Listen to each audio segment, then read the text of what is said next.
सूत्रना सूत्रना अंतरंगा रंगना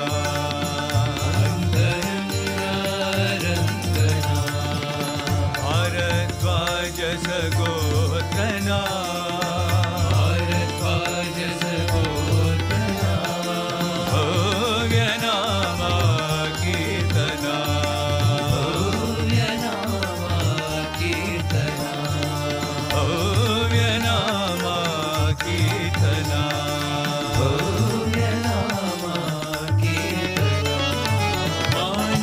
भजरे गुरु चरणं मानस भजरे गुरु चरणं दुस्तर भव सागर तरणं दुस्तर भव सागर तरणं गुरु महाराज गुरु जय जय गुरु महाराज गुरु जय जय साईनाथ सद्गुरु जय जय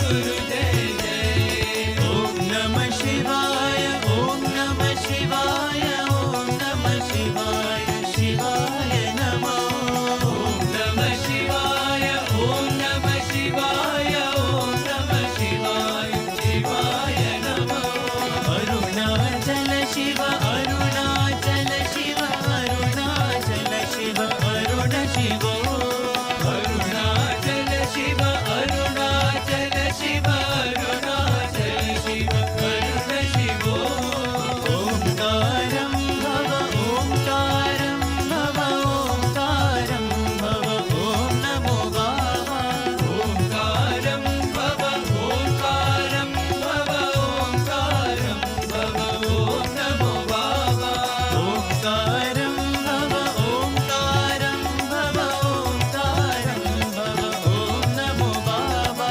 ओंकारं भव ओंकारं भव ओंकारं भव ओम नमो बाबा वन बंगारु परती बाबा वन बंगारु परती बाबा मन श्रृंगार वदना साई मन श्रृंगार वदना साई मन बंगारु परती बाबा मन बंगारु परती बाबा अंतर्यामी बाबा अंतर्यामी बाबा मन सर्वांतर्यामी साई मन सर्वांतर्यामी साई मन सर्वांतर्यामी साई मन सर्वांतर्यामी साई धिम धिम धिमि धिमि नटन शिवा धिम धिम धिमि धिमि नटन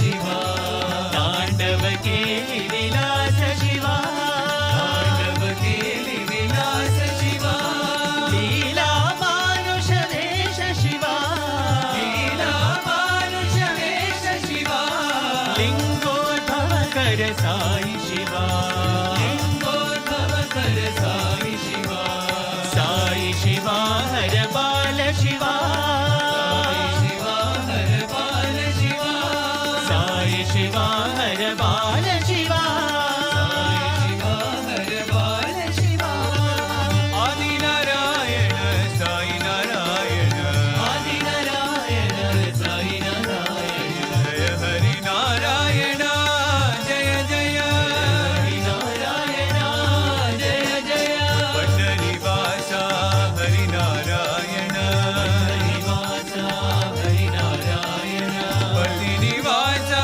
साई नारायण निवासा साई नारायण वरद नारायण वेद नारायण नारायण वेद नारायण तच्छय्योरावृणीमहे गातुं यज्ञाय गातुं यज्ञपतये दैवी स्वस्तिरस्तु नः स्वस्तिर्मानुषेभ्यः ऊर्ध्वं जिगातु भेषजं शन्नो अस्तु द्विपदे शं चतुष्पदे वरद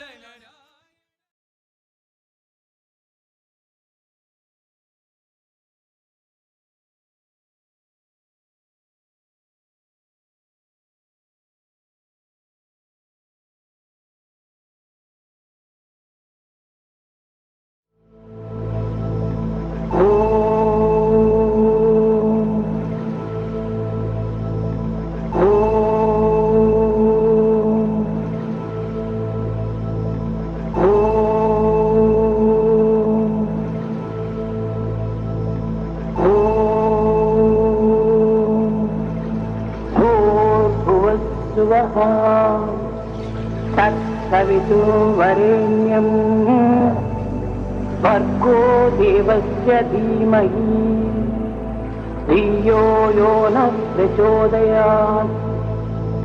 ॐ भूर्भुवस्सुवः तत्सवितुर्वरेण्यं भर्गो देवस्य धीमहि धियो यो नः प्रचोदयात्। ॐ भूर्भुवस्सुवः तत्सवितुर्वरेण्यं भर्गो देवस्य धीमहि धियो यो नः प्रचोदयात्।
Om Sri Sai Ram.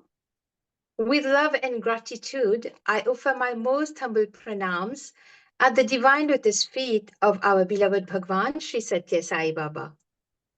Zone 9 Chairperson Uncle Subri Naidu, all zonal coordinators, all presidents of Zone 9 countries, dearest brothers and sisters, listeners and viewers, loving Sai Ram to each and every one of you. It is my joy and privilege to warmly welcome you all to yet another blessed episode of Sri Sathya Sai Premarpanam, today entitled Echoes of Sai's Love. Once again, we gather as one family to immerse ourselves in the divine stories and experiences that reflect the boundless love and guidance of our Lord. This evening, we are indeed graced to listen to the inspiring journey of a devotee whose life has been nurtured and guided by Swami's infinite love and compassion. To introduce our esteemed guest speaker for today, I now have the pleasure of inviting the National Devotion Coordinator of South Africa, Brother Raitan Govender, to kindly take over. Thank you. Jai Sai Ram. Thank you, Sister Roshni. Offering my most humble pranams and prayerful salutations at the divine lotus feet of our most beloved Bhagawan, revered elders, my dearest brothers and sisters, Om Sri Sai Ram. It gives me indeed a great pleasure to introduce Dr. Amey Deshpandey. Dr. Amey Deshpandey hails from the state of Maharashtra and is an alumnus of the Sri Sathya Sai Primary School, studying between the years 1990 to 1993. He also has earned his MBA and MPhil with gold medals from the Sri Sathya Sai Institute of Higher Learning, later completing his PhD in corporate strategy in 2016. He has taught MBA students subjects like strategic management and financial strategy. He is also a regular member of the Prasanthi Mandir Bhajan group and has served in various service roles. Since 2017, he has been a resident fellow of the Sri Sathya Sai Centre of Human Values in Prasanthi, designing and delivering training in Bhagawan's teachings. He also regularly speaks at national and international Sai forums. And this afternoon or evening, he will enlighten us on traveling from the external Bhagawan that we all have come to know and love in that beautiful form to the inward journey. Thank you, Dr. Amey.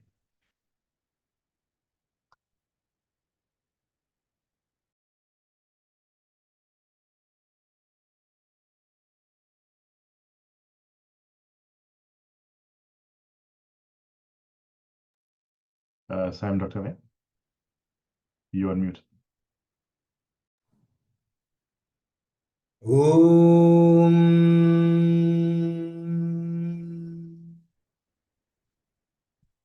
साईश्वराय विद्महे सत्यदेवाय धीमहि तन्नः सर्वः प्रचोदयात् ॐ शान्ति शान्ति शान्तिः. Offering our loving pranams at the divine lotus feet of our ever-present Swami and invoking his benediction on each and every one of you. Loving Sairam to all of you in South Africa. My pranams to all the elders. Somehow, whenever I think about South Africa, there's only one thing that comes to mind, and that is the bountiful devotion that you all have for Swami. There is no time in Prasanthi Nilayam when you probably don't have a South African devotee moving, somewhere or the other. That is the kind of connection that you all have with Prasanthi, with Swami. There's always some South African bhakta, some devotee who is, around the Kulwant Hall, trying to, kind of enjoy bhajans, and not only just bhajans, but the devotional fervor that you all have when it comes to seva, whether it's the Christmas decorations, whether it's the beautiful programs that you put in. It's just, the heart is kind of very warm for me. That is why when brother asked me to take this opportunity to do this online satsang, I immediately agreed, because it's always a pleasure to speak to other fellow devotees who love Swami so much. And in that sense, you all inspire me. And so my humble pranams to each and every one of you, and the Swami seated in each and every one of you. The topic that was given to me, from,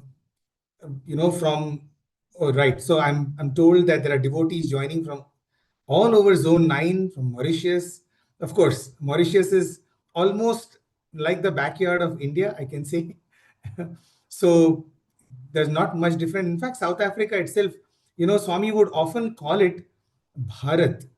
And Bharat doesn't mean India.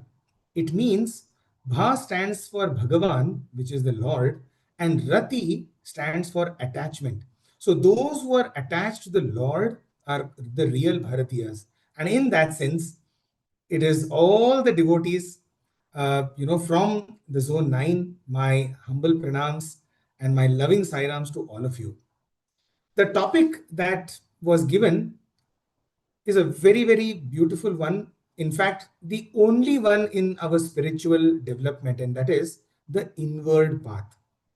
So I will like to share, my thoughts and obviously stories of Swami about this inward path. So let me begin with an incident that I have mentioned many times, but somehow every time I speak about it, it is new. Every time I contemplate on it, it gives me, it fills my heart with newer ideas, with, every instance or every experience with Swami has got layers and layers of meaning. Every time you contemplate on it again and again, it gives one extra dimension. It gives one extra angle that we probably had not thought about earlier. And so, once again, let me tell you this story that is very close to my heart. There were days when, before 2008, the bhajans used to be held inside the Prasanthi Mandir bhajan hall. For those of you who have come to Prasanthi Nilayam, you know now that the Kulwant Hall is where the bhajans happen. And usually after bhajans, after the Samadhi darshan, one can in fact walk into the bhajan hall, where now there is a beautiful, metallic idol of Bhagawan and the most famous bhajan hall chair.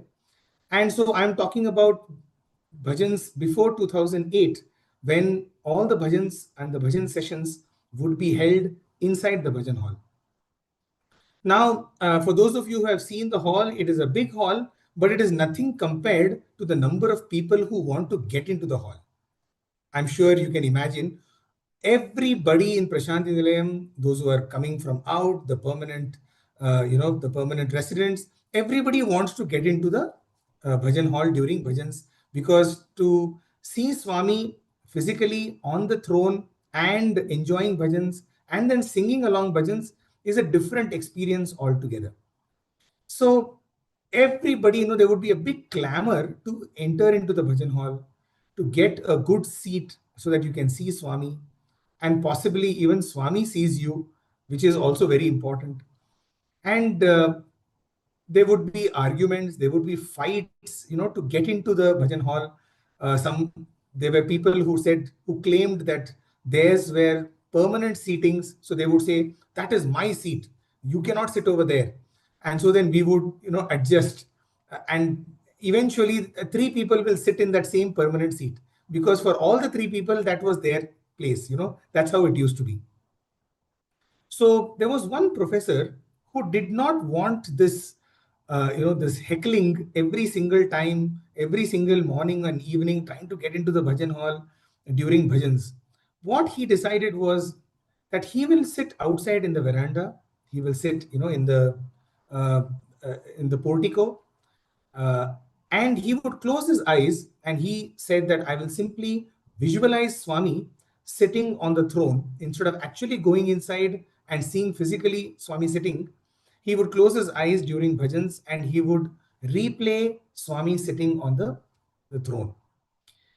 And one day when he was doing that, it was the evening bhajans, he was closing his eyes, and now just imagine this scene, that he is enjoying the Swami within his mind's eye. Little did he know that Swami actually got up from the seat, from the throne, and Swami came and stood right opposite to him, and just beautifully, swaying to the bhajans.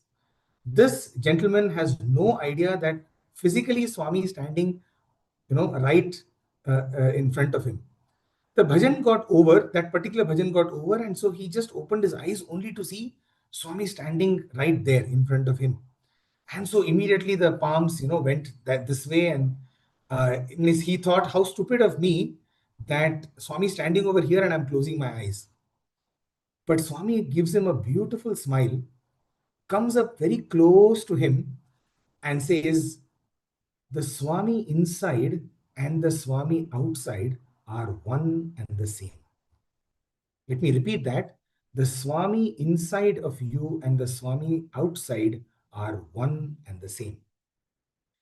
Dear brothers and sisters, why I love the story is, you see, Swami is actually the resident of our hearts. That is his permanent address. In fact, in discourse after discourse, he would say, don't go outside looking for Swami. He is really the resident of your heart. But because we have forgotten the resident of our hearts, he comes in the human form to reintroduce us to the Swami within. He has to take an outer form. He is the resident of every single person's heart. In fact, not just human beings, animals, not even animals, plants, not only sentient, but even insentient beings. But somehow we have all forgotten about his omnipresence, the presence within, the indweller. And therefore, Swami has to take a physical form, come as an avatar, to reintroduce us to the Swami within our hearts. And that is really the Swami that we all want to connect to, isn't it? The inside Swami. And the beauty of this is, Swami is now telling us that the inside Swami and the outside Swami are one and the same. Which means if the outside Swami has come to introduce us to the inside Swami, the inside Swami can also manifest the Swami outside. We, through our devotion, through our power of visualization, we will be able to actually attract the Lord in his flesh and blood if we have that power, in our hearts. So we have seen multiple experiences, we have heard multiple experiences of people being able to see Swami, long after his physical frame moved on. And so I will not get into that. However, the point being, how should I now make this connection with the inside Swami? We all know intellectually, we have heard Swami say that he is, in our hearts. The point is, how do we actually, what is the process of connecting to him? And that is what I thought I'll share a few thoughts on. So once again, another story. We were all in Kodaikanal, and Kodaikanal is a summer resort, a summer house where Swami would spend roughly about 15 to 20 days, maybe sometimes even up to a month during the hot summer months in India, April and May. And he would take a few selected students and staff and other devotees to this place. And of course, all the other devotees also, could come. And somehow, for those of you who have seen the Kodaikanal darshans, either in video or physically, it was a completely different experience. Oftentimes we would say that Swami in Kodaikanal was a different person. The proximity, the intimacy, the kind of interactions we would have with Swami were of a very different nature. It was almost like a holiday home for Swami, while, if you can call Prasanthi Nilayam as his office, because day in and day out, he was busy, administering the ashram, the so many institutions like the hospitals, the schools, so many social service projects. On top of that, talking to devotees, talking to students, all of these things he would do while he was in Prasanthi Nilayam. While he would be in Kodaikanal, it would be a very relaxed Swami. Just those 15, 20 days would be a very different, very intimate Swami. So, without going into too many details of what a Kodaikanal trip would be, maybe we can have that for another session. It was Bhajan's time. We were all sitting with Swami before the Bhajans. And Swami, one could see the love that Swami, how does Swami prepare for darshan? We all knew how we would prepare for darshan, that anticipation of whether he will look at me, which seat am I going to get, is he going to take my letter, am I going to get Pad Namaskar? All of those things would go on. Believe me, the same amount of excitement Swami would have when he would go for darshans. And we would be able to get a small sneak peek into that excitement that Swami had to see his devotees. So uh, it was a bhajan's time, and Swami was asking one of the elders, see whether people have come. It was a cold evening, it was raining outside, and the devotee came back and said, Swami, the bhajan hall is full, it's brimming to capacity, and everyone is waiting for you. And then Swami said, see the amount of devotion all of these people have in rain, in such cold weather. All of these devotees are, they are lining up, and they just for one glance of Swami, for one darshan, one sneak of Swami. And, we knew what would eventually follow would be, a light castigation. He would say, he would look at all of us and say, and look at you fellows. I give you so much, and you all have no, you don't understand, you don't have any importance of what I am. And look at those devotees. So we were thinking that, Swami is going to go along those lines. So he said, see, that much devotion people have. And so we thought, okay, now Swami is going to say, but look at you fellows. But that day he didn't say that. He said, he took a few steps and then he said, but you know what? I don't want devotion. Mind you, this is God telling, I don't want devotion. And then Swami walked on, and so there was a little pause. And the thought that came into my mind was, Swami doesn't want devotion. He doesn't want bhakti. If God does not want bhakti, what does he want? I thought bhakti was considered to be the highest, the epitome of any emotion or any relationship, between any two individuals. The greatest relationship is between the devotee and the God, right? So I thought, why is Swami saying like that? That I don't want your devotion. And as if, so to kind of answer me, he just turns back and he says, I don't want devotion, I want transformation. And Swami went on to explain. Swami said that, devotion, it comes and it goes. But transformation, once it comes, it only stays. There is no untransformation. You cannot go back to what you were. Come to think of it, is there any dearth of devotion in this world? Devotion towards God? I'm sure that, for those of you who have gone to some of the biggest temples or churches or mosques or, gurudwaras or even Buddhist pagodas, around the world, every temple, church, mosque, pagoda, gurudwara is always brimming with capacity. There are, especially on an auspicious day like we just had one a few days ago, the Ganesh Chaturthi, all the Ganesha temples will be packed to capacity. Thousands and millions of devotees, right? Come Christmas, it's the Vatican, all the churches around the world. You'll have the morning 5 o'clock mass. And what about mosques? 5 times a day, it'll be brimming with capacity. So, can we say that there's any dearth of devotion in this world? Probably not. But you see, what Swami is saying is that I don't want that devotion, because that devotion, it comes and goes. In fact, in Telugu, the word is vastundi potundi. E bhakti vastundi potundi. These are the words that Swami used. That this devotion, it comes and it goes. You see, many times we Sai devotees, we attend our bhajans, and we go to a beautiful bhajan session, and the bhajan starts, and there are tears in our eyes, and we cry for Swami, and then the bhajan gets over, and then there's the jaykar. We all chant Jai Bolo Bhagawan Sri Sathya Sai Babaji ki Jai, and then we step out and we are back to our normal lives. It was almost as if the bhajan never happened.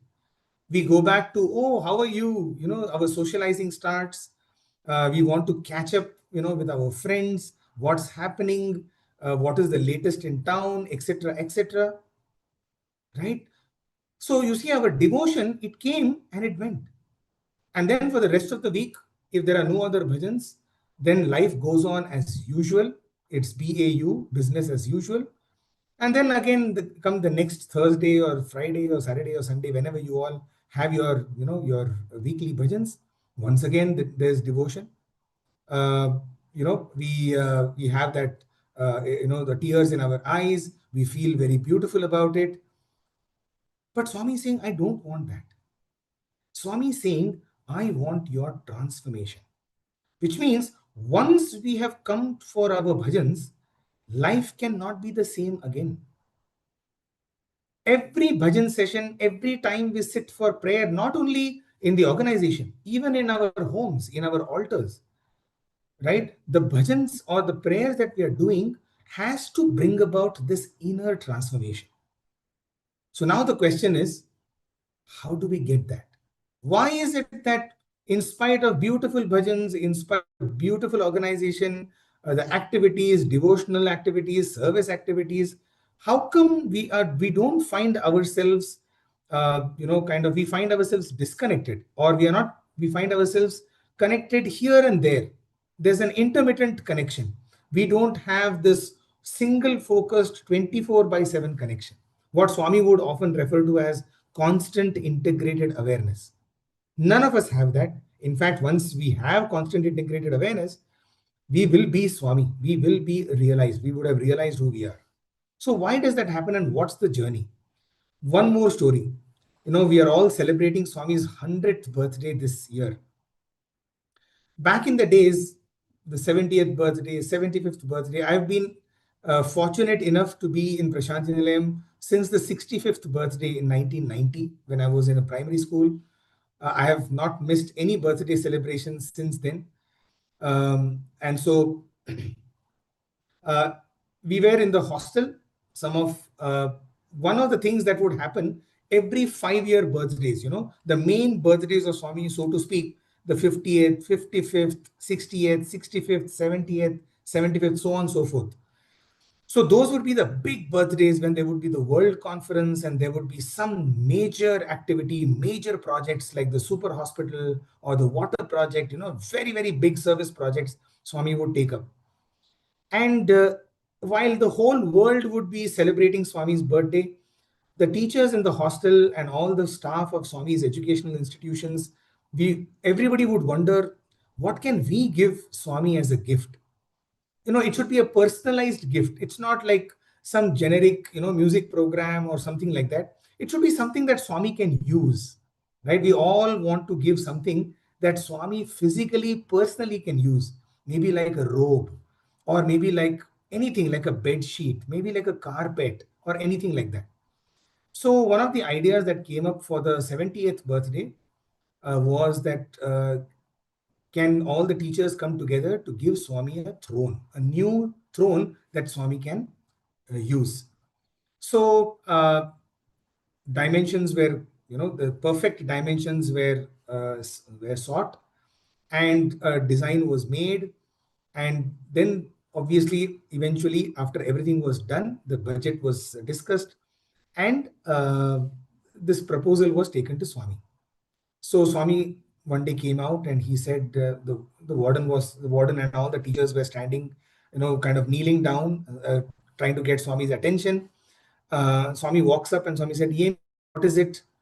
He said, "Swami, we would like to offer you something." He says, "What is that?"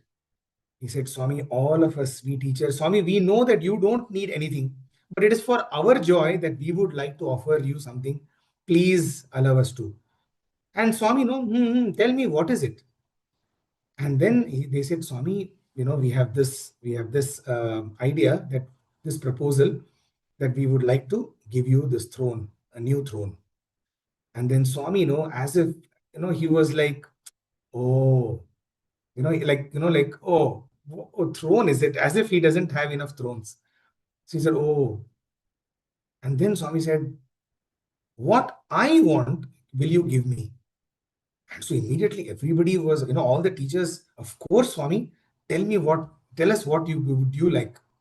Then Swami said, "If you really want to give me a gift, give me a good hostel. Give me a good residence where all the students love the Lord." Hostel was where we all stayed. And so Swami said, "Warden, give me the hostel, warden, give me a good hostel." Dear brothers and sisters, it does not mean only a good hostel. For each and every one of us, it means, can you give me a good heart where I can come and live, where I can come and stay? That must be our endeavor, not only in this 100th year, but in every single day that we are his devotees. Every single day, our gratitude for Swami being in our life must be that, "Swami, can I give you a good heart?" So, what is this good heart? How do we get this good heart? How to develop this good heart? One more kind of a story, uh, so to speak, in the sense it's an incident that happened with me. So I was in my second year doing my MBA, and by Swami's grace, we had the opportunity to sing in the Bhajan group. And in the second year, which is final year, Swami would give us all the passing out students, that is the final year students, always something special, like he will say, "Oh, final year, big boys," and so all the chances we would get. And obviously, when you get chances where Swami is telling you to sing, where Swami is telling you to, like he's indicating to you that he wants to hear you. Now that starts to kind of pump up our ego. We start to think that, wow, I am the singer. I am the singer that God wants to listen to. And so lots of chances, Swami would look at me many times and say, you sing the next bhajan, or when are you going to sing, kind of thing. And so very, very subtly, unconsciously in my mind, this feeling was that, oh yeah, I'm a really good singer, kind of a thing. And so this lesson had to be taught. You see, now what happens is Swami saying you're a good singer is fine. But what the real reason, a very subtle thing that happens as a singer or as somebody who is, who has this God-given talent, we want recognition from the world. When the world, after a bhajan session, when the world comes and tells us, other devotees come and pat us, oh, fantastic singing. Oh, your bhajan took me closer to Swami. Oh, I cried in your bhajan. Oh, you have such a beautiful voice, etc., etc. All of those things, we start to now expect it. Now, slowly, from wanting to sing for Swami, slowly our attention turns towards singing for the world. We want validation from the world. We want somebody out there to come and tell us, wow, your bhajan was amazing today. You see, when we first joined as singers, we wanted to sing only one bhajan. I'm sure every singer out there, every, lead singer out there, when we first started singing, all we wanted was that one chance. And then when that one chance came, that leads us to the second chance and the third chance. And slowly our desires and our expectations start to rise. And before we know it, we are not singing for God anymore. Now we are singing for the world. If we don't get a chance, then we don't even go for bhajans. If our voice is not good, I feel, my voice is not good. Why should I even go for bhajans? We completely forget that we are going there to chant and remember and contemplate on the name of the Lord. Somehow we think that now that we don't have to sing bhajans, I'm not able to lead bhajans. Therefore, for me, the bhajan session itself is not important. And if the bhajan convener or whoever is the coordinator, if he doesn't give us the bhajan of our choice, we become so disappointed, right? So you see, slowly from singing for Swami, we now start singing for the world. So the same thing happened, and Swami had to teach me a lesson. And once again, I think I've narrated this many times. Once more. So on one day, I was slotted to sing the seventh bhajan. And after the sixth bhajan, Swami took Aarti. So Swami would typically take Aarti anytime between the sixth or seventh or eighth or ninth bhajan, 3-4 bhajans here and there. That day I was singing the seventh, slotted to sing the seventh. After the sixth bhajan, Swami took Aarti. The next day I was slotted to sing the sixth bhajan. After the fifth bhajan, Swami took the Aarti. The following day I was slotted to sing the fifth bhajan, and after the fourth bhajan, Swami took Aarti, which was very early. Hardly 4 bhajans he sat. Now, when such a thing happens, we have one of our bhajan coordinators who's a very advanced seeker.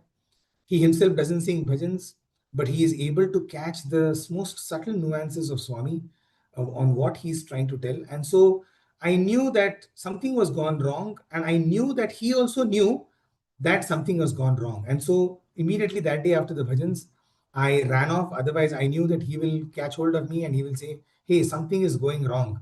Why is Swami, getting up exactly before your bhajan? The following day, I was going to sing the first bhajan, the Ganesh bhajan. And so in my mind, I started to think, Swami, last 3 days, you have been getting up before my bhajan. Today, where can you go? I'm singing the Ganesh bhajan. I mean, I start the bhajans. So today you have to listen to my bhajan. That day, Swami comes, and not only, the Vedam continues for a longer time, but he asks very randomly few speakers to come and speak that day in the Kulwant Hall.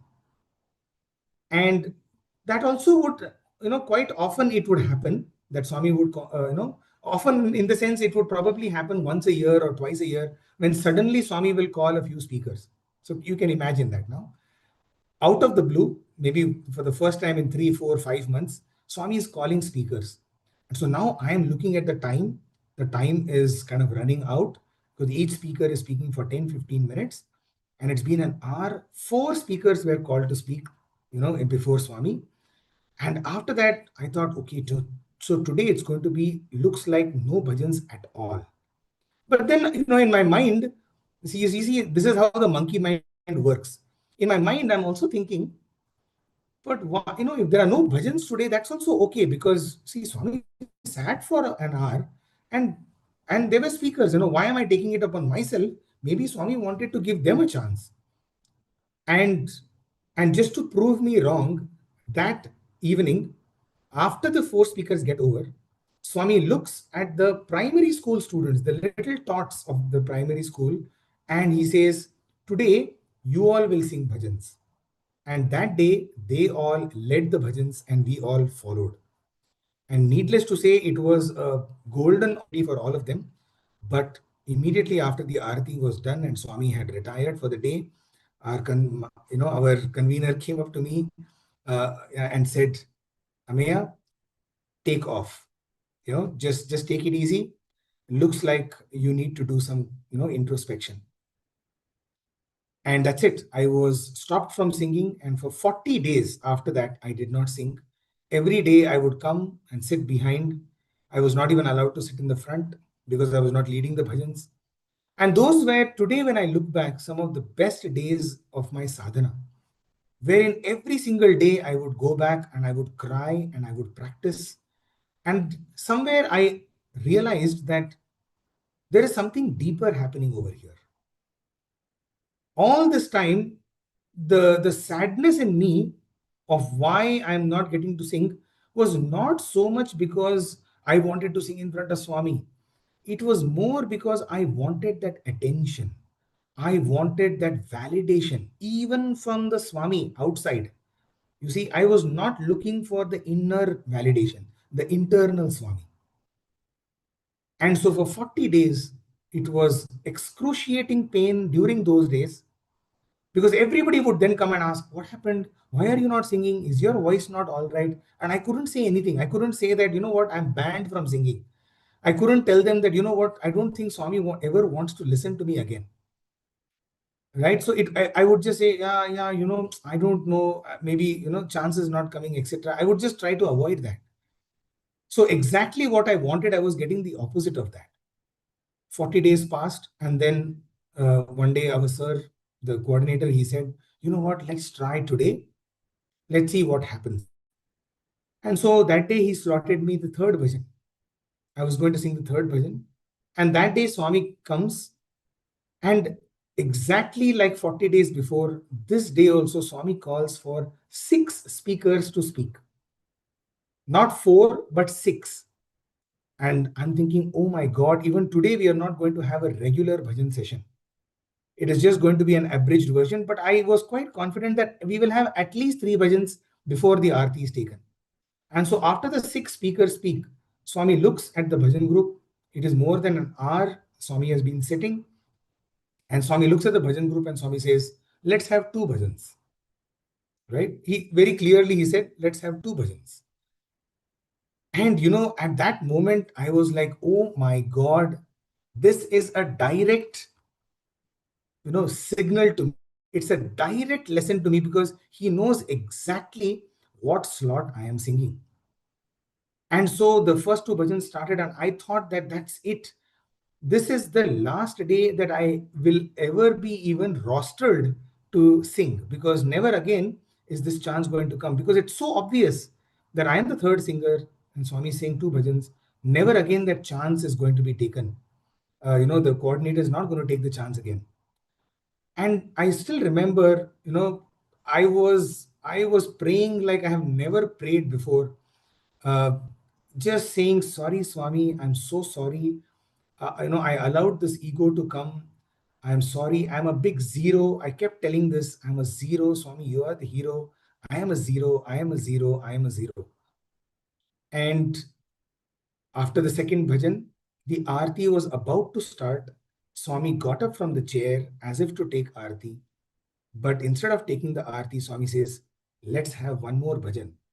And my bhajan immediately started. That is, I was leading the bhajan.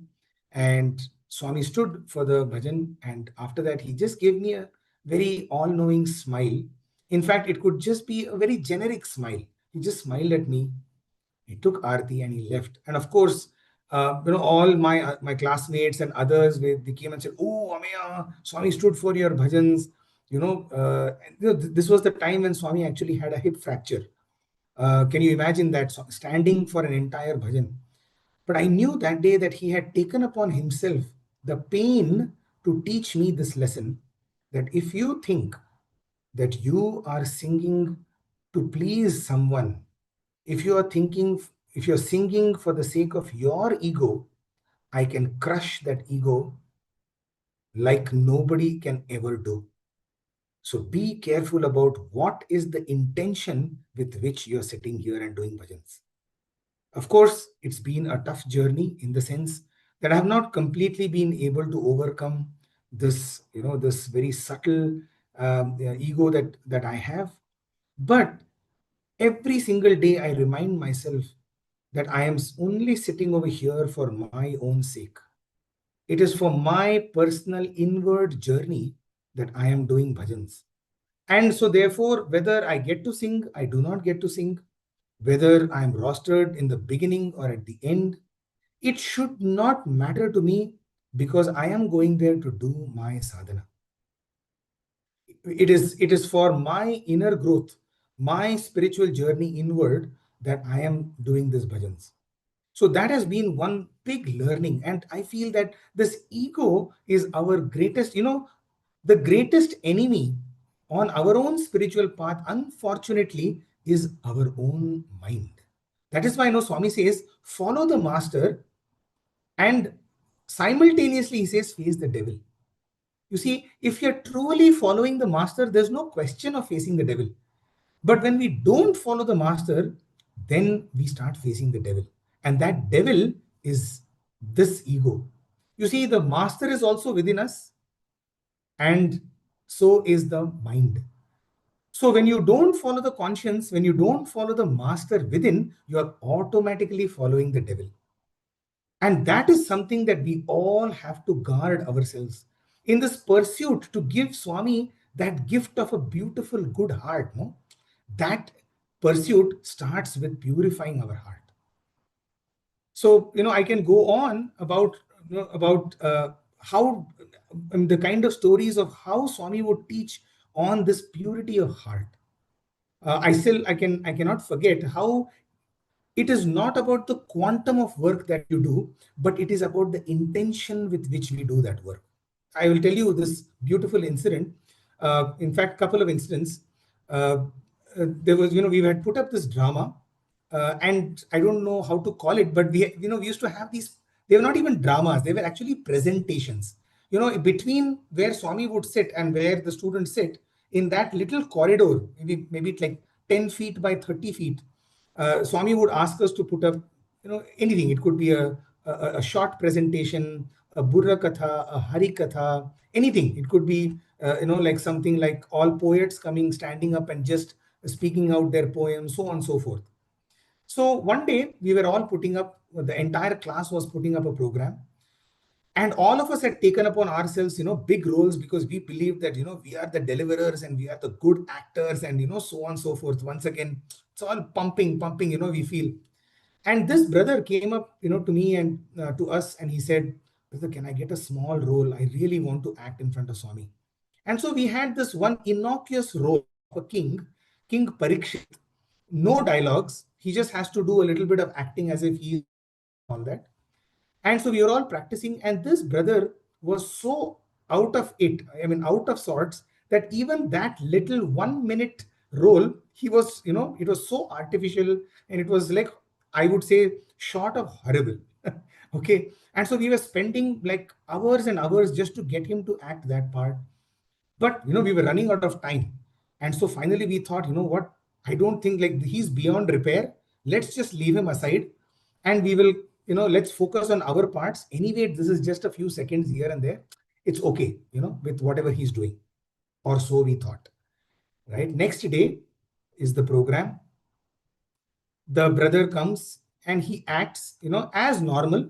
Nothing great. It was not some Oscar winning performance or anything like that. Just a normal, maybe a little better than what he was otherwise doing in the practice. And the whole drama got over. We had our huge, uh, uh, 8-line, 20-line dialogues. So we thought Swami is going to be like mightily impressed with us, and he's going to call us and pat us on our back. And after the whole program gets over, Swami says, "Where is that king?" Swami starts looking for the king. And we are like, which king? We even forgot that there was some character like a king. I mean, after all, it was like a 30-second role. And then Swami identifies him because he had worn all of that king, attire, costume. And Swami says, "Come." And Swami gives him a ring. Swami materializes a ring for him. And we were all flabbergasted. We were like, what? He gets a ring for like a 30-second role. And here we have, we have written the script, we have conceptualized it, we have designed the drama, we have learned dialogues, right? And of course, but we were happy in the sense, and now I'm just exaggerating it. First, one of the brothers had received such a beautiful, gift from Swami.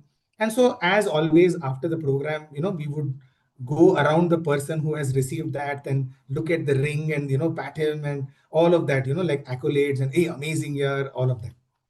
And this brother, so we did that. And then this brother comes and says, "Brother, I just want to say one thing." He says, yeah, what happened? And he says, "Brother, I saw you guys struggling so much with me. Day before yesterday, I knew that I'm not good enough to act. And the role was that of a thirsty king, Parikshit. And so this brother said, you know what, if I'm not able to act, at least what I can do is not drink water for the next 48 hours. So that at least when I go in front of Swami, I can be really thirsty." And so for the next 36 to 48 hours, that brother had not had a sip of water for that 30-second role. And Swami had acknowledged that effort. For Swami, that was worth that ring. That was worth calling this brother up front and blessing him with his proximity. Dear brothers and sisters, it's not the quantum of work that we do. It is the quality of the heart we have in whatever we do. Time and again, we see this in Swami's life, that if even, I can tell you yet another, because we were involved with a lot of dramas, I can give you a lot of these drama stories. There was this one brother, he was a fantastic actor, but he was from the undergraduate campus of Brindavan. So whenever Brindavan would come with a drama, he would be playing the lead role. For example, if the drama was on Annamacharya, he would be the Annamacharya. If the drama was on Surdas, he would be the Surdas, right? And every single time, usually, the main character of the drama, was selected to be given the ring or the chain or some gift by Swami. Somehow, this brother, drama after drama, he was playing the lead role and he would act fantastically, and yet somebody else would get the gift. Like, for example, in Annamacharya's drama, the boy who played the role of Venkateshwara, he got the chain. Because and Venkateshwara's role is nothing. He comes in the last scene to bless Annamacharya, and his role is like just being God. He just has to stand there, look beautiful, completely decked up, lovely costumes, kind of a thing. It is the real role is of Annamacharya because he's crying and pining for the Lord, and Swami gives the chain to Venkateshwara, and so on and so forth. And so we all felt, what's happening? Why is this brother being left out? Anyway, so few months pass. The convocation drama is around the corner, which is held on the 22nd of November, one day before Swami's birthday, on the occasion of the convocation function of the university. And so in that drama, it's students from all across the campuses. And so this brother was also selected because he is a wonderful actor. But the role that he had got for this particular drama was a very short one. And it happened only in one scene. In that one scene, there was some role for him. Swami had come for the rehearsals. Swami was watching the rehearsals. After the rehearsals get over, we all, the main characters, we went and sat kind of around Swami. And Swami calls out this brother, and he materializes, I don't remember now, a ring or a chain, and gives it to him. And we were all so happy for this brother, right? And this brother, he was wondering, what, I was acting in all of these dramas as the main character, and now for an innocuous character, I got the most beautiful gift from Swami. So like this, I can go on telling you the importance of why I'm saying this is that inward journey is about self-assessment. It is all about self-audit. See, Swami can give us experience after experience. Swami can come and cancel our cancer. Swami can come and cure our most incurable diseases. He can do the most incredible things. And yet, if we do not put in that effort of self-audit, all of these experiences, miracles, yes, we will be able to go and tell people all around the world, Swami did this for me and Swami did that for me, and I have been coming for these many decades and I've got these many interviews. All of that will mean nothing because we have not looked at ourselves. That self-audit is probably the greatest exercise we as spiritual sadhakas will have to do if we want to give that heart, that good heart that Swami seeks from us. So let me just end by sharing one other experience of mine. This happened to me in 2007. In fact, one of the questions that brother had raised for me was, what is the one message you have from Swami which stays with you? And that is what I would like to, because I think the real crux of this inward journey for me has been about this. Now, what would happen as students, Swami would often come to the students, to the student community where we all would be sitting, and he would have collected letters from all the devotees, and then he will come and then he will say, look, my hands are full. I don't have place for your letters, right? As if he can't give the letters to someone else and then collect ours. But and then he would often come and say, what is it that you all have to write to me? As it is, I give you everything. I'm giving you education. I'm looking after you. Whatever your, even your physical needs, I'm giving, doing for you. What is it that you have to ask me? And so kind of this stayed with me in my heart. I decided I'm not going to write a letter to Swami because Swami's instructions are like that. However, there was one day in the year where I felt I can legitimately give a letter to Swami. And that was on my birthday, because I felt that on my birthday, it is my special day. And so Swami has to, take my letter, or so I thought. So what I would do is every birthday, I would sit with the letter. And my idea was that if Swami takes the letter, well and good. If Swami doesn't take the letter, I would come back to the hostel and I'll just kind of, tear away the letter and throw it off. Meaning the expiry date of that letter ended with my birthday. And then I have to wait for another year, to write another letter. And so it was the year 2007. I was sitting with the letter. That year, Swami came, he blessed me with the akshatas, with the sacred rice on my head, but he didn't take my letter. No problem. I was happy. I was blessed. I came back to the hostel, putting away all the things.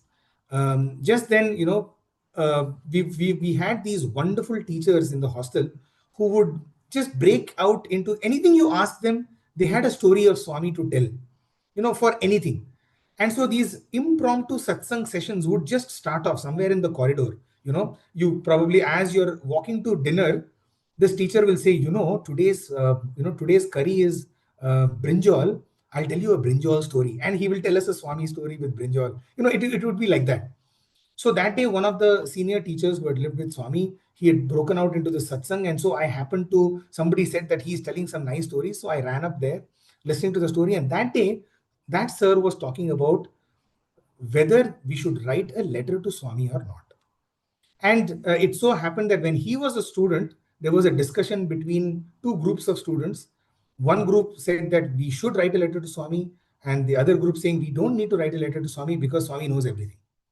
And so obviously the argument went on. The conclusion was inconclusive. And the next day, Swami calls this sir into the interview room.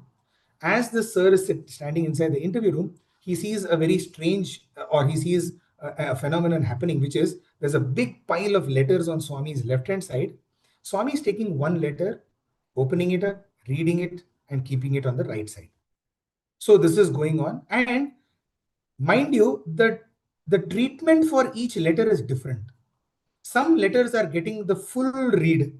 Some letters are getting only the half read. Swami will just open a little bit and then keep it this side.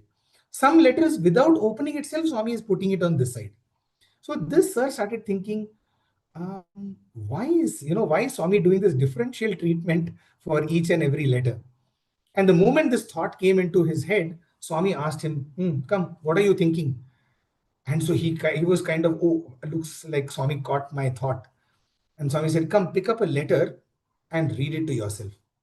And so he opened a random letter from the pile, and it was a letter written by one of the gentlemen to Swami, thanking Swami for saving his daughter from a kidney disease. Swami had given them vibhuti, and that vibhuti had cured the daughter. And so this letter he had written in gratitude. So after having read it to himself, Swami then starts to narrate, point by point, what that devotee has written in the letter. So it was a moment of the divine omniscience. And so he said, Swami, when you know everything, then is it necessary to write a letter to you? And then Swami said, you are not writing a letter to inform me. You are writing a letter to reform yourself. Because through the act of writing a letter, you see, that is also a sadhana. At that time, your thought, your word, and the deed are becoming one, and it is being offered to Swami, and therefore it becomes a perfect offering of the thought, word, and deed, and therefore write a letter. I will not go, many more things were said, beautiful discussion happened. I'll keep that discussion aside, just to tell you that after that, I simply decided that every day I was going to sit with this letter in my hand until Swami takes it.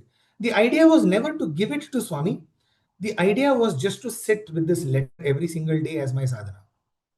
Right? And needless to say, for 4 months, every day I would take this letter and sit in my thing. And the idea was, if this is the paper, and this is my letter, right? I would just hold it like this.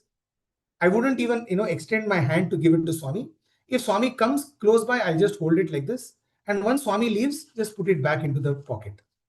So like this went on for 4 months. In March of 2008, in fact, it so happened that after holding the letter, the sweat from the letter had soiled the letter. So I threw the old paper. I wrote the letter again in a new paper, now sitting with a new paper.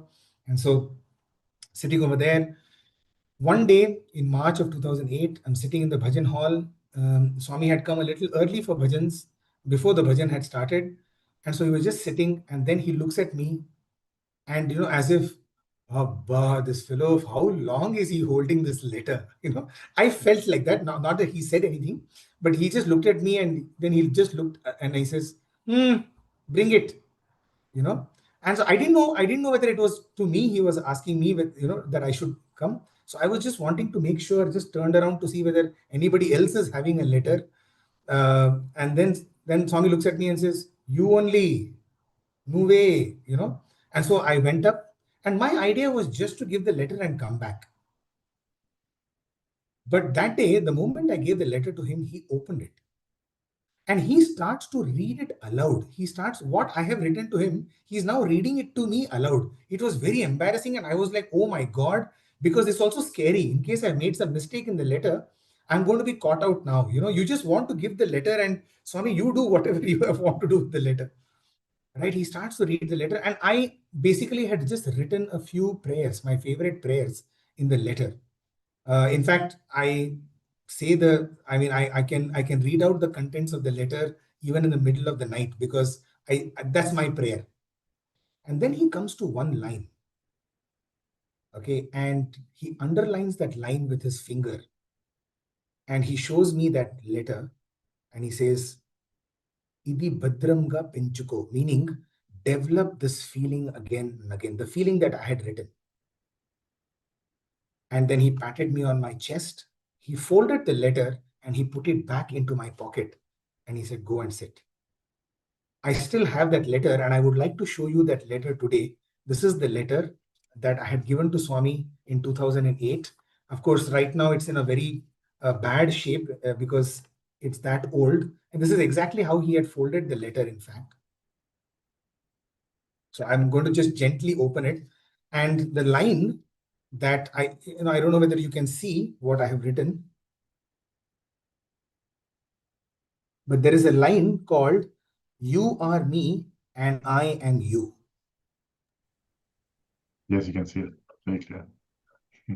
Right? This is the line that he underlined with his finger, and he said, keep this in your heart and develop this feeling over and over again.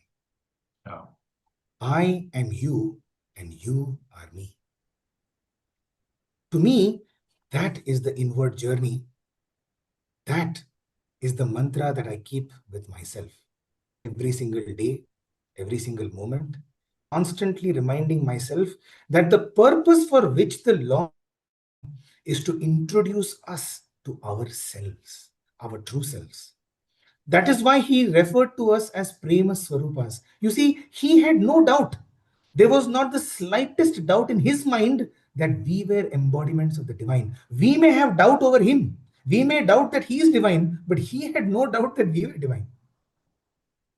Let us now realize that that is the purpose for which God comes into our lives. Yes, he will also give us things of the world. Yes, he will give us our petty little tinsel and trash, to keep us a little happy. But the real reason why he walks into our life is to introduce us to this inward journey where we find ourselves. The day we realize ourselves, that process of realizing ourselves is the best gift that we can give to our Swami on this beautiful, momentous occasion of Swami's 100th birthday. These are some of the thoughts that I would like to share with you. Thank you so much for this opportunity. Jai Sai Ram. Thank you, Dr. Amey. That was absolutely amazing. I think with that, I'm a little bit stunned at the moment with that letter. It's so beautiful.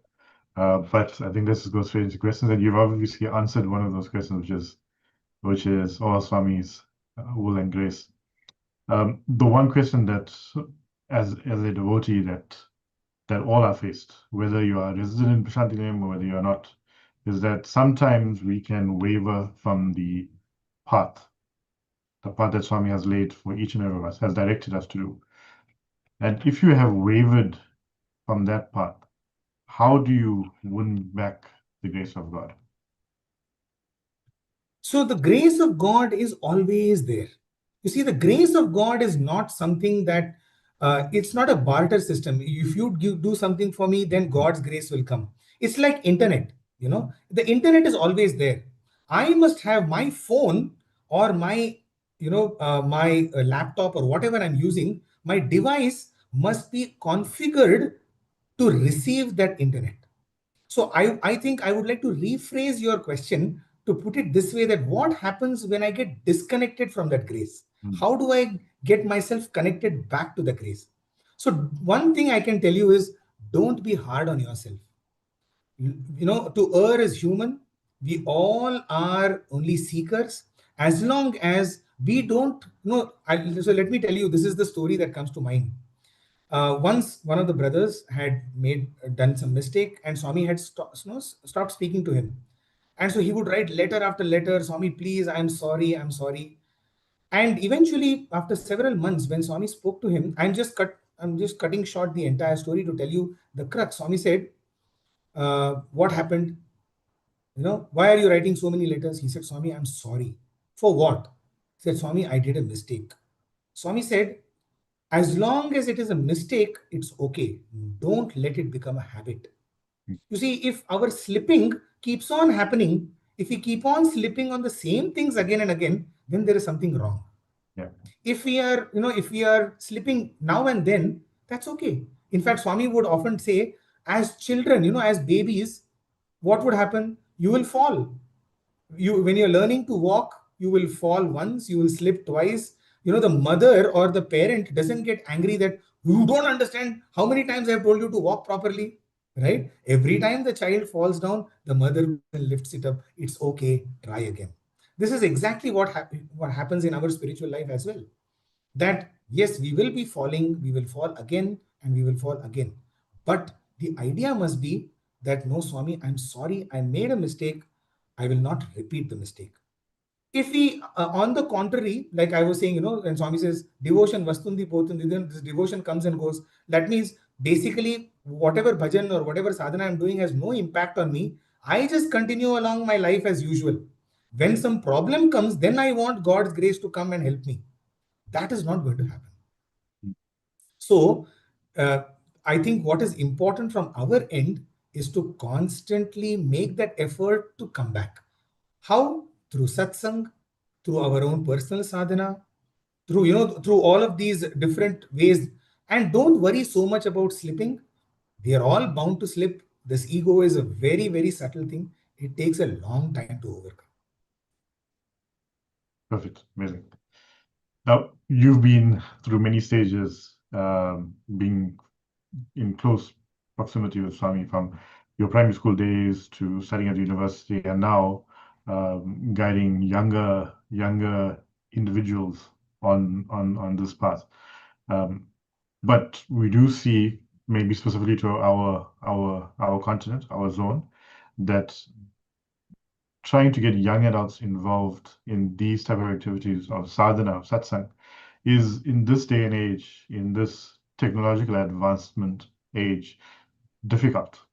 So how do we, or should we, ensure that young adults continuously focus on Swami and not on all of these external aspects and become involved in activities of the organization? So, my own take on this is quite different, I would say. In fact, today, I think more than ever before, the young adults are playing a tremendous role. You see, back in our days when we were young, we had Swami physically with us. Yes. So it was far easier to kind of be, stay focused, be grounded. Just imagine today, I feel the young adults of today, they are far more focused, I would say, on their own. They know exactly what they want. The kind of questions that they ask more often than not are some of the deeper questions. I think what we have to do as an organization is we have to create the platform for them to come and showcase their talents. The younger ones, they just want to come and showcase. So they're bubbling with energy, they're bubbling with enthusiasm, they have so many ideas. Can the organization become a place where they can come and they can showcase, they can offer their talents to Swami?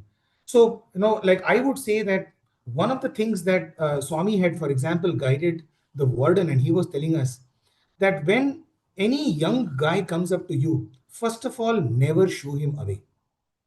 Whatever may be his problem, make it your most important problem. Try to give him time, try to give them time. If they feel that this organization is a place where I can go and I can be myself, I can pour out whatever troubles I have, that's the best thing that we can do for them. While things of sadhana and will obviously come with maturity, at least what we have to ensure is that their connection with Swami should not be broken under any circumstance. That is, we should not become the cause of them breaking or disconnecting from Swami. And how does that happen? By our own behavior, by our own conduct, by the seniors. If they find, Swami would always tell one thing: the small children, the juniors, they're constantly watching the seniors. It is how we behave, how we conduct ourselves in the organization. They are constantly looking. They are not listening to what we are saying. They are looking at what we are doing. Swami would say, వాళ్ళు వినపట్లేదు, వాళ్ళు చూస్తున్నారు, they are seeing what you're doing.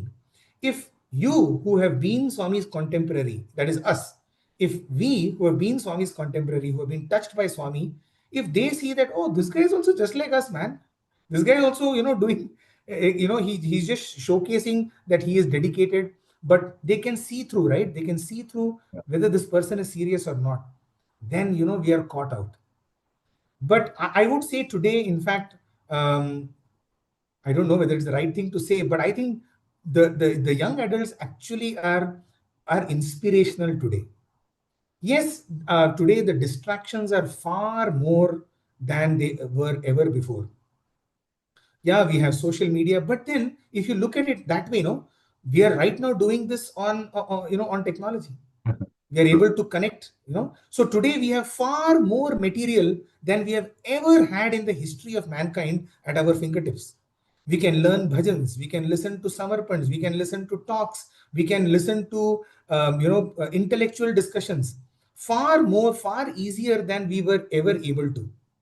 What we have to probably kind of impress upon them is to use Swami for their own benefit.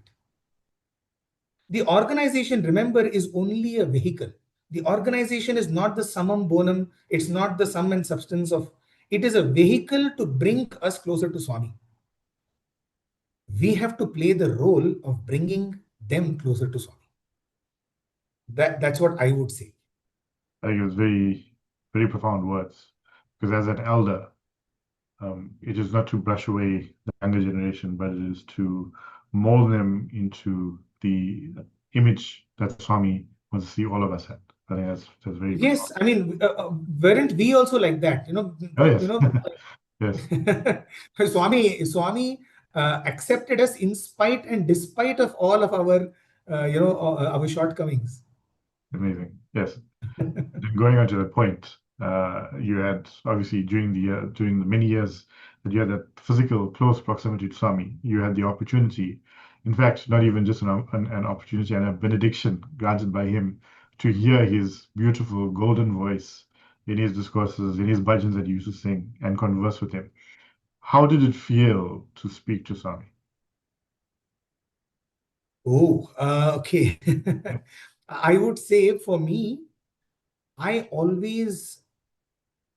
Swami, like I have told many times, my mother had always introduced Swami as my superhero.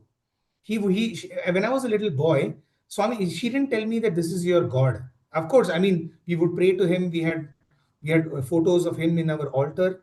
But for me, my mother had told me, this is your hero. This is who you should aspire to be. This is who you should consider as, like, we have our Marvel heroes, right? Each one of us have our own Marvel heroes, whether it is Superman's or Spider-Man or Batman. For me it was our Swami, right? And so I looked at him always with awe. Everything about him was, would strike me with awe and wonder. And hence I had a fear that I should not cause his displeasure. I should not do something which will make him upset. Like, my own hero is upset with me, right? You just imagine, like, I want my hero to look at me and he just looks somewhere else. I don't want that. Even if he doesn't speak to me, it's okay. By the way, I am not one of those who enjoyed tremendous amount of physical proximity. No, I was not one of those. I always had that kind of I would say, distance, where Swami probably, obviously, he knows exactly what he's doing. So he always kept me at that distance. And I pined to be closer to him, and I pined to, have the physical proximity that many of the other, my own brothers would have with Swami. But Swami kept me aside, and therefore I had this kind of a fear of Swami. And so for me, whenever I would speak to him, I knew that this is not a casual conversation. Though many times Swami will make it like a casual conversation. In fact, he will make you forget day in, day out that he's God, rather than the other way. You have to keep reminding yourself that, look, this is God. Because he will come and he will say something which looks wrong. For example, I'll just give you one quick example that immediately comes to my mind. When I was in primary school, Swami had called our parents all of us for interview, and there Swami went ballistic with me.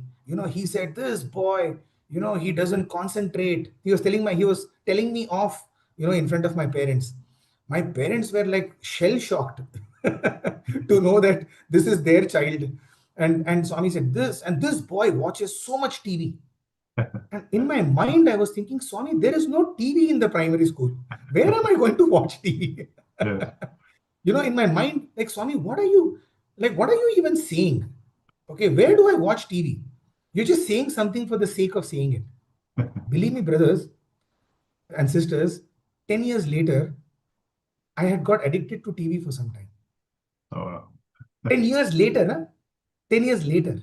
Oh, I would watch a lot of sport, and my mother would come and tell me, see, this is what Swami was telling, that you watch a lot of TV. Because I would get up in the morning. New Zealand matches would start at 4 o'clock in the morning for India. I would wake up in the 4 o'clock in the morning to watch that test match. My mother would say, this much, if this much dedication you had towards your spiritual growth and studies, you would have done better. But you see, Swami, he is able to see the entirety. So at that time, what he said was apparently wrong, but it was not wrong. So whenever I would speak to Swami, it was always out of fear that, oh my God, what am I going to do now? What wrong am I going to do now? So, I mean, I know it doesn't sound very glamorous, but yeah, that's my honest answer. sure. It's very interesting. But I think from past conversations with your fellow brothers that have stayed at university and had that extremely or tremendously close proximity with Swami, it was sometimes very dangerous at times, because to have that close proximity meant that you were watched like a hawk by none other than the one that is the creator of all of creation itself. So did you ever see Correct. Swami upset at any point in time? I have seen Swami upset a lot. Yes. But you see, the difference between Swami being upset, was, for us, when we get upset or we get angry, anger becomes our nature. Hmm. For Swami, he would use anger as a tool. That was the difference. Right. When we become angry, he uses anger. That's the difference, if you understand what I mean. I know. So, he would be upset because he wanted to give us give a particular message. Because I would see, for example, and I was just telling this a few days ago also, that he would be walking on the right hand side would be all the university students, on the left hand side would be all the primary school tots. He would be very upset with the university students. So just imagine, as he's walking, he will be absolutely livid with the people on the right. And at the next second, when he looks at the primary school, he'll be smiling. You will not, the people on this side know he's extremely upset. People on this side feel he's absolutely fine. See, that is Swami, because he only used anger as a tool. So the short answer to your question is yes, I've seen Swami angry, but in his anger also, it always came out of welfare for us. Indeed. Swami would never be angry if we were to do something to him. Right? None of us can ever do anything to him, in the sense, bring him a bad name. He is beyond name. There's nothing like bad name to Swami. But he would be so upset that we are doing something to harm ourselves. Yeah. Very true. Very true. And then just one last question, and this comes more from a Bhajan perspective. And we, as you stated now, this younger generation, they have not physically seen Swami. All of it now is internalized.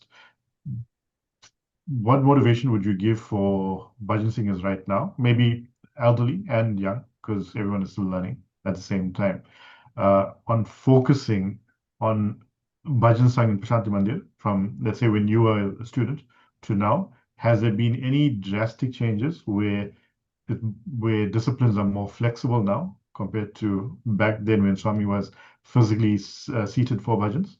Or are the same disciplines followed now that was since the inception of Prasanthi, for example? No, definitely I won't be telling you the truth if I say that the same discipline goes on.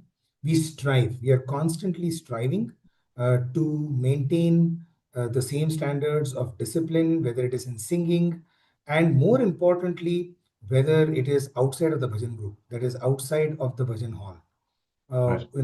Because that is so important. See, we cannot be a different person the moment you just come and sit in the bhajans, Yes. unless that becomes your very character. It becomes your very nature. You just can't. You will be just coming and acting over there, and that acting will drop at some point of time.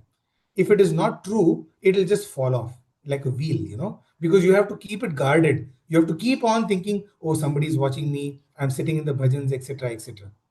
So unless it becomes so, we are constantly striving towards that. Even now in the bhajan group, there are far more responsibilities now. I would say that the greatest learning for me has been to move from the music part of bhajans to the devotion part of bhajans. Mm. As youngsters, very, very talented. I know the South Africans, I mean, people from your part of, like the region, extremely talented singers, extremely talented musicians. They can just ace at everything.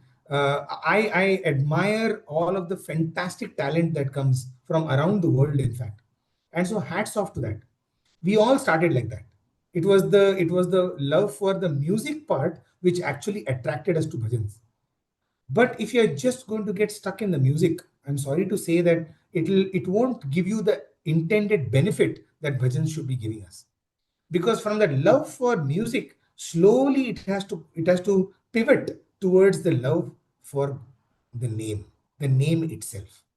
So even if the music is not there, just the name must be able to fill our hearts with the same amount of joy.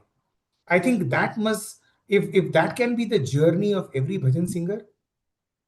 And to me, I know of several bhajan singers who have gone through that journey, and I keep them as my role models. Like, for example, Mr. Raja Reddy. Mr. Raja, one of the OGs, one of the original generations of singers, or Prasanthi. In fact, Prasanthi Mandir bhajans started with someone like Raja Reddy garu. An absolutely, gun throat voice when he would sing. In some of the old videos, you will hear Matanga Vadana Ananda Sadana. You'll hear that when Swami is coming for darshan. That is Mr. Raja Reddy. Beautiful voice, big, huge voice. And one day, Swami just stopped him from singing. No, it is like, just imagine uh, the legendary Raja Reddy is just stopped from singing. He was telling us years later, in fact, that became one of the pivotal moments in his journey. He started to have the inner visions of Swami when he stopped singing.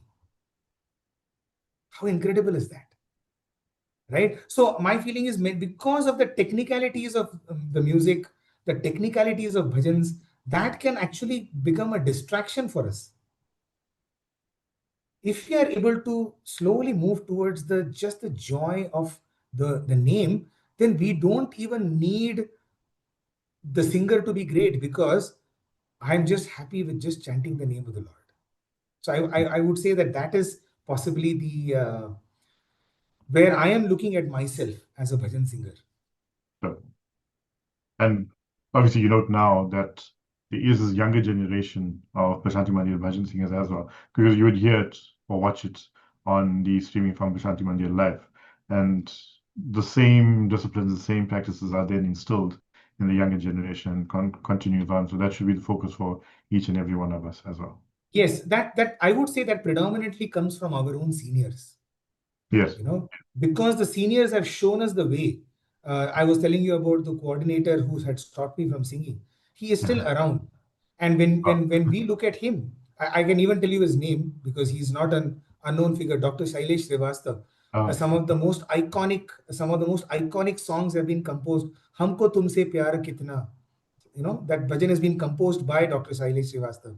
All the kavalis that we know of, Sai Ke Darbar Mein, was composed by Dr. Shailesh Srivastava. All the songs, I don't know whether you know this, Bhagawan, Bhagawan, all of these songs have been composed by Dr. Shailesh Srivastava.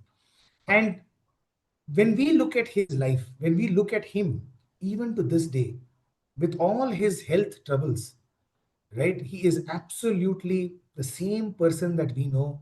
The consistency that we have seen in his, his the way he comes for bhajans, the way he sits. We are like now we don't have to look at him, but now our juniors are looking at us like that, right? And so while I can act to be, someone who is very disciplined, right? Because Prasanthi Nilayam is a small community, they will catch me somewhere. If I'm not that person, they will catch me somewhere doing something, right? So it's not for them I do that, but it is because I want to get deeper into the concept of bhajans. Amazing. I know we can continue on and on, but we do also realize it is quite late for you, Dr. Amey. So I My think we will pleasure. conclude here. We'll have the gratitude by our zonal and closing remarks by our zonal spiritual coordinator, Mr. Suresh Nadla. Sure. I think sir had also asked a question. Brother Suresh had also asked a question. Okay, sure. That was in the chat, if I'm not Okay, wrong. sure. Let me read it out. During the 2023 Ascent Leaders Conference at the Sai Convention Center, the topic of the 9-point code of conduct was discussed, and you shared a story where a student asked Swami, how do we know if someone practices the 9-point code of conduct? And you mentioned there are two things. Can you please share that again with us, the 2 points, if you recall? Yes. So the two things are actually in the 9-point code of conduct only. It was not a student, it was Swami Karunyananda. If you have seen some of the old pictures of Swami, there would be another person wearing an orange robe, Oh, yes. bald headed with specs. Yes. In fact, you can just Google Swami Karunyananda and you'll get his picture. So he was pressing. There was a discussion happening with Swami on the 9-point code of conduct, on implementation. And so he said, Swami, how can we ensure that people are following this? And Swami said, you don't have to do anything. There are 2 points I have put within the 9-point code of conduct, which will tell you whether they are following the other 7 points or not. And that is to talk softly and sweetly. And second, not talking ill about others in their absence. This is not only an input for sadhana, this is also the outcome of sadhana. This is in fact what we can call as a KPI, is the key performance indicator. In our corporate language, we say, what's your KPIs or what is your KRAs, your key result areas. This is the key result area in spirituality. One can know just from the speech of that person, talking softly, talking sweetly in all circumstances, and not talking ill about others, especially in their absence. So, this is also the outcome of sadhana while being the input for sadhana as well. So, we can practice that also, and we will also realize that slowly but surely our speech will become soft and it will become sweet, genuinely, not because we are trying to put it on. Thank you. Thank you so much, Dr. May. We now hand over to Brother Suresh with closing remarks. Thank you, Brother Leighton.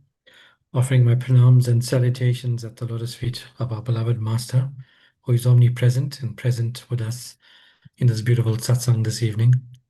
Brother Amey, as always, thank you so much for making the time. Whether we are listening to you in this form of the satsang or across the world when you are engaging with other countries worldwide, we always seem to feel the energy and the presence of Swami speaking through you, through the stories, the bliss. It's absolutely amazing. And you've shared so many beautiful stories with us today that really, really inspired us. And we are truly grateful for you making the time. I understand it's very, very late in Prasanthi at the moment, or wherever you are in India. So thank you so much for that. And we look forward to engaging with you. I know all devotees that are logged on via the YouTube channel or listening to this and will listen to it a bit later will really and truly agree with me that it's awe-inspiring. The stories, when you touched on the importance of divinity, but more importantly, the importance of self-transformation. I think that is also, as you mentioned, like a KPI, the importance of how do we transform in this process of spirituality. And this is what the whole spiritual process is about, itself, individual self-transformation. So thank you for bringing out that message on sadhana. Thank you for sharing beautiful stories. And I think each and every one of us that have joined today and tonight and will be listening to these videos a bit later on will definitely agree that, Swami's energy and Swami's presence is felt through you.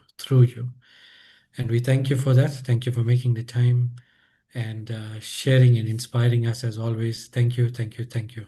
Jai Saram. On behalf of the Zone 9 team, our Zone Chi Uncle Subri, the rest of the spiritual team from Zone 9, Sister Roshni, the rest of the spiritual coordinators and the national spiritual coordinators, Brother Raitan, and other coordinators that are joining us. We really, really appreciate it and we thank you. And may No, Swami you don't have to thank me. Thank you so much for this opportunity. It's always a pleasure speaking to like-minded, loving, devoted souls like yourselves. Just my prayer to Swami is, may he bless you and all your families and the entire world, in fact, with his bountiful grace and lots of peace and lots of joy. Thank you so much, brother. Thank you. Thank you. You take care. Jai Sairam. Sairam.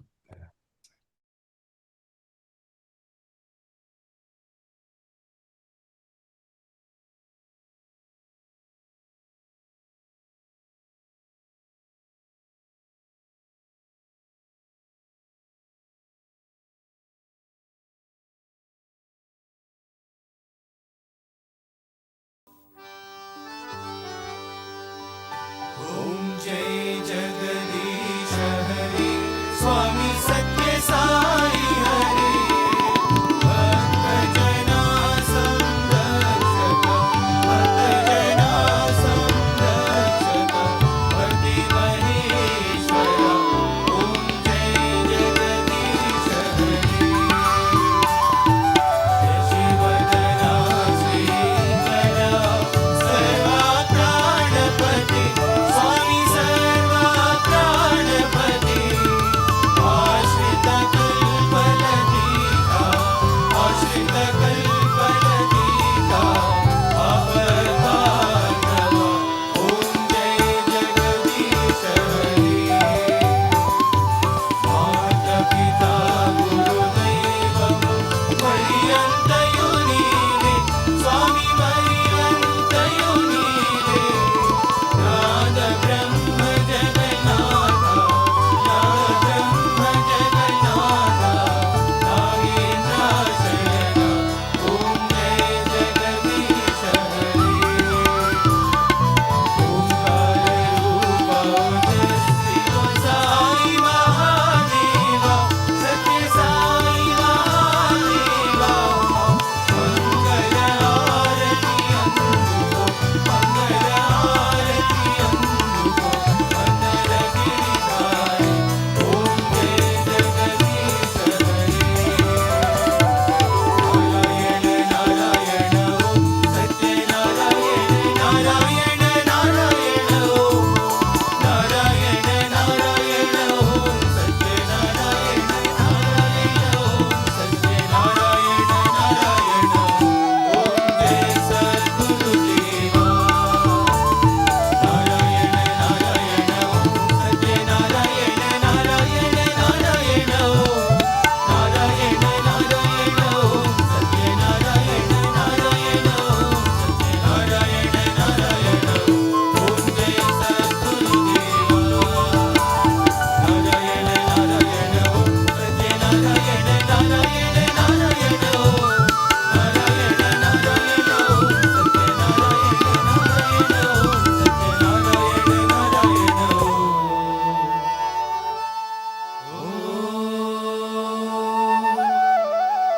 Jai Sadguru Deva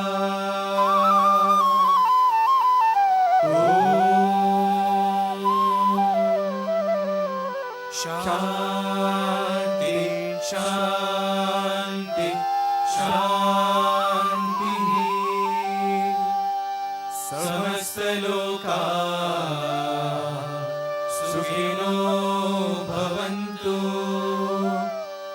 समस्तलोकाः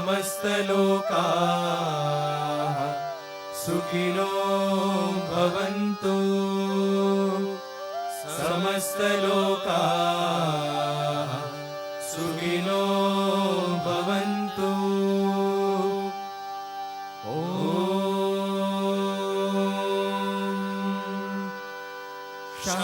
शान्ति शान्ति शान्तिः जय